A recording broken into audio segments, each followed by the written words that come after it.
Hi there. Well, this will be my third one and probably the last one for right now, but this has definitely been fun and I'm glad to get some things posted. And by the way, right behind me, this bookshelf, this one here, these are all, and it goes all the way down to the bottom underneath the table here. Those are all my herb books. I have so many, so many herb books. It's just ridiculous. Anyway, the other question is treatments for ingrowing nails. So I actually am really good at maintaining and managing an ingrowing nail, but cannot, because of my scope of practice, do any kind of surgical procedure or anything that's going to permanently take care of it. I know there are devices out there. There are these little metal things that you like super glue to the top of your foot. And I never got into any of that. So that would have to be something that you could check maybe on your own.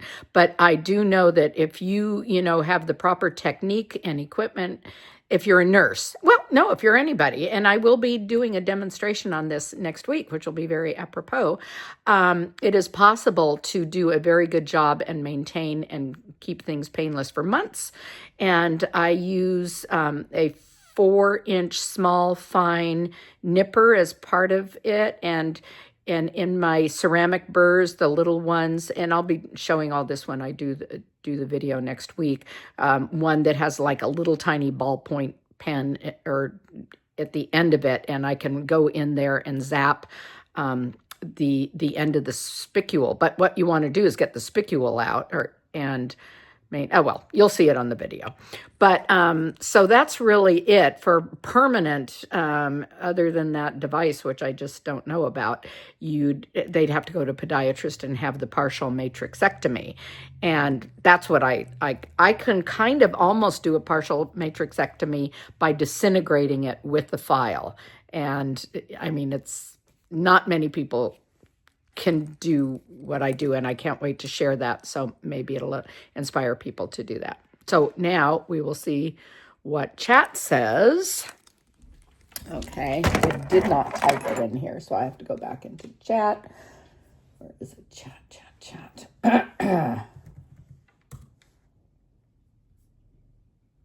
The other thing I use chat for is when I'm doing craft projects, because I sew a lot. I went into Joann's a couple of weeks ago and I was taking the handle off an old purse, and I said, how can I transform a handle on a purse into a crossbody strap? And it told me exactly what to do, what to buy, the D-rings, and how to sew it. And it was very cool. So it's really like having a personal assistant, and honestly, I need one. I have always needed one. Okay, so best treatment for ingrowing nails, toenails. Hopefully they don't need, okay. And again, you can Google this, but so I'll just read the highlights. Home remedies for mild cases. Warm soaks. Soak your feet in warm water. Soapy with Epsom salts, 15 to 20 minutes. Cotton or dental floss lift. I don't know. Maybe somebody's out there used that effectively. That's never been something that I have done or tried. I remember actually they used to say, cut a little tiny corner of an alcohol pad and put it under the corner there. And the thing with ingrown nails is you have to either let them grow way out to the end of the nail so it's not hanging over, which can be painful, and then it's like always long, and then keep it out there. But my technique has really 99.9% of the time is to go way down the side. I know they say cut straight across, cut to the curve. I say cut whatever that particular nail, the way it's growing, how it needs to be cut. If it's straight across, then cut it straight across. And then, sand or file the ends so it's a little smooth there. But if it's curved, then cut curved. And if it's really deformed and weird, I just go way down the side as much as possible.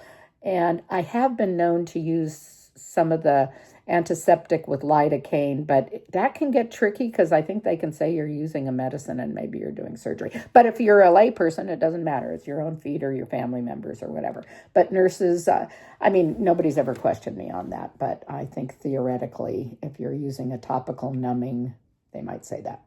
I don't care anymore. I'm at the end of my career, so I'm asking for what is the saying? I'm asking for forgiveness, not for permission. But it has been known to make it a little bit more comfortable. Okay, home remedies, warm soaks, cotton or dental floss, antiseptic, antibiotic ointment, proper footwear, again, non-surgical taping technique.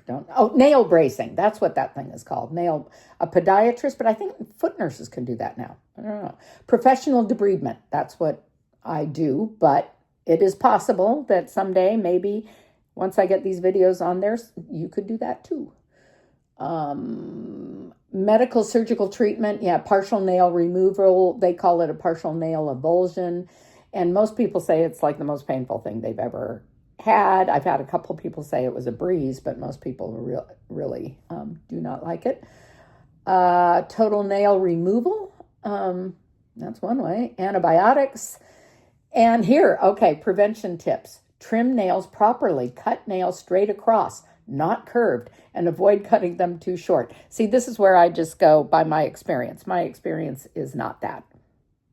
I get really short on the side. And I have had people come back to me for years and years for that. So it really just depends on who the practitioner is. And it's not rocket science. It isn't like we're creating an atomic bomb or something here. You have to fool around and do what feels right. And, after doing, 500,000 or more toenails, I think it's probably more like 1 million by this point. And then proper footwear, keep feet clean and dry, use a nail nipper. Anyway, I'll do the same thing. I'll try to get it on there and hope that helps. And thank you, Darlene. Bye.